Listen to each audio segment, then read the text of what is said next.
New York's Empire State Building flashes in red and white like a siren, a sky-high tribute to the ambulance workers tearing through the streets below, carrying COVID patients night and day to hospitals across the city. Nearly 1,000 people have died here, roughly a third of all US deaths in one single city. I've welled up in tears at times, you know, when we take somebody's loved one out of their home. Nobody's allowed to go with the patients. So we literally just take their loved ones, and oftentimes we know that they will never see them again alive. And these people will most likely die in a bed alone. It's profound sadness. With the hospitals full to capacity, they've pitched an overflow in Central Park, a makeshift medical centre to house another 68 virus patients. In place of joggers and dog walkers, volunteers now hastily assemble shelves and unpack boxes, they hope full of equipment that will save people's lives. We expect to be full by the end of the day tomorrow. So we have ventilators in an ICU that are set up and ready to go. And this is why they need it. Look inside this emergency room at Brookdale Hospital in Brooklyn. Groaning patients are lined up, bumper to bumper, along tightly packed corridors. And every ward, every inch of this hospital and its 370 beds is being overrun by COVID-19. Well, this is a war zone. It's a medical war zone. Every day I come in, what I see on a daily basis is pain, despair. It's not easy coming here when you know that what you're getting ready to face. More than 20 patients have died here, and the morgue is already full. So outside, the now familiar sight of white refrigerated trucks to shoulder the overflow. Staff, too, are stressed. From doctors to cleaners, equipment is running out, and they worry for their own safety. We are scared too. We're fighting for your lives, and we're fighting for our own lives. We're trying to keep our head above water and not drown.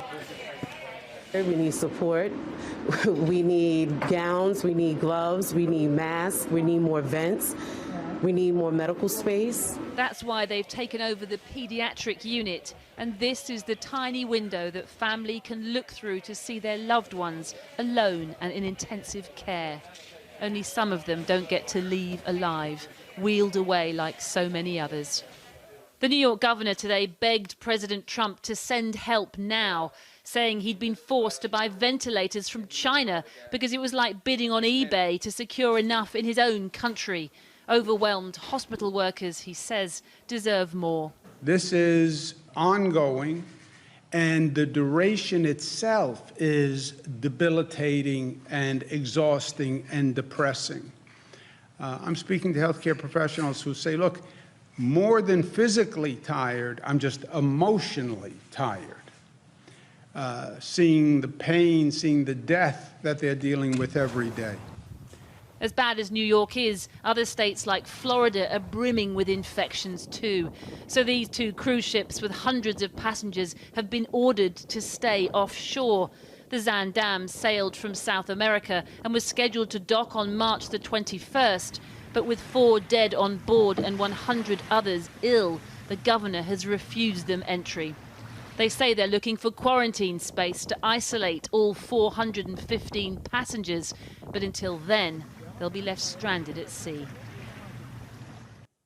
Well, the pain there you saw there in my piece on the ground is, of course, translating every day into economic pain. Today, the investment bank Goldman Sachs said it now expects growth in the US in the first 3 months of this year to plunge 9% and a staggering plunge of 34% in the second quarter here in the US in the months ending in June.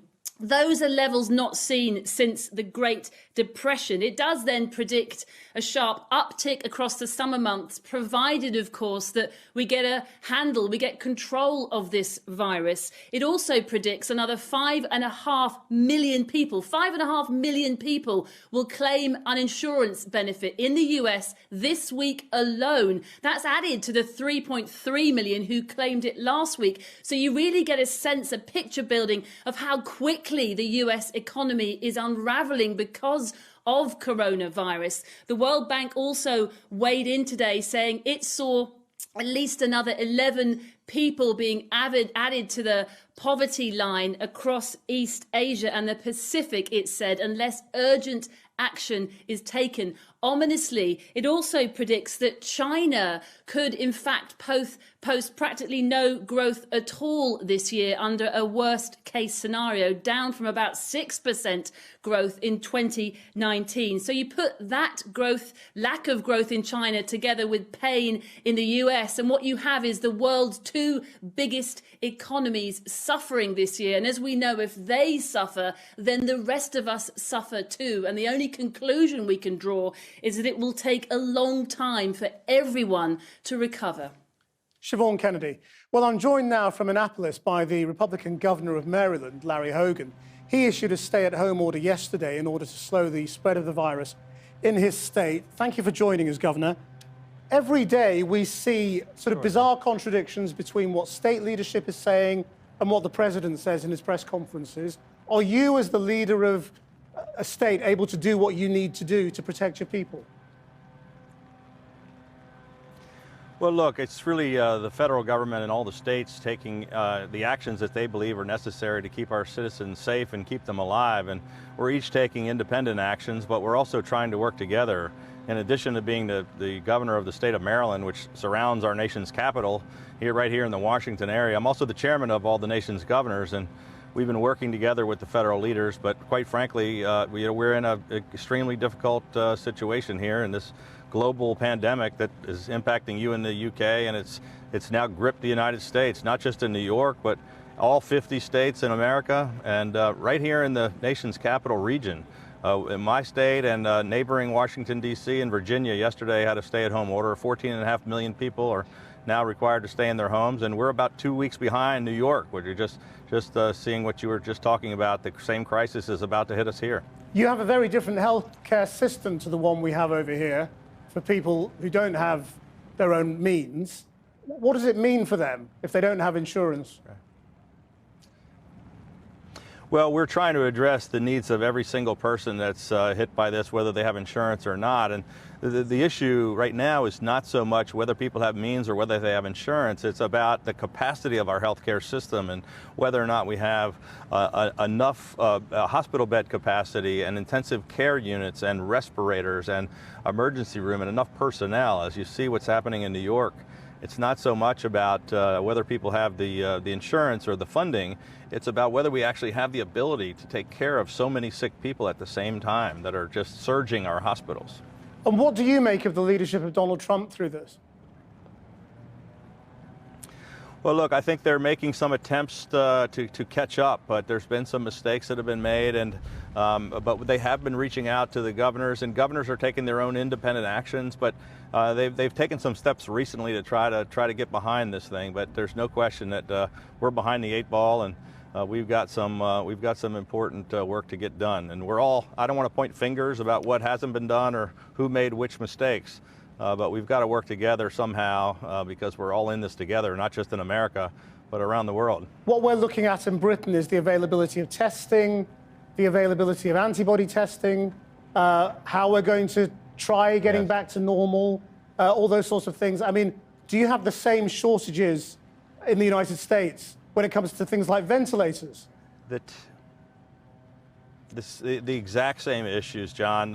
So testing is a huge problem. We don't have enough testing. We don't have enough masks or personal protective equipment or ventilators.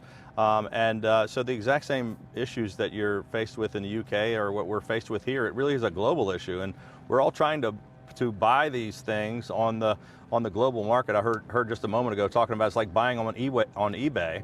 We have 50 states in America all competing with one another and competing with the federal government and competing with other nations around the world to try to get what is really just a very small supply, not enough of any of these things anywhere in the globe.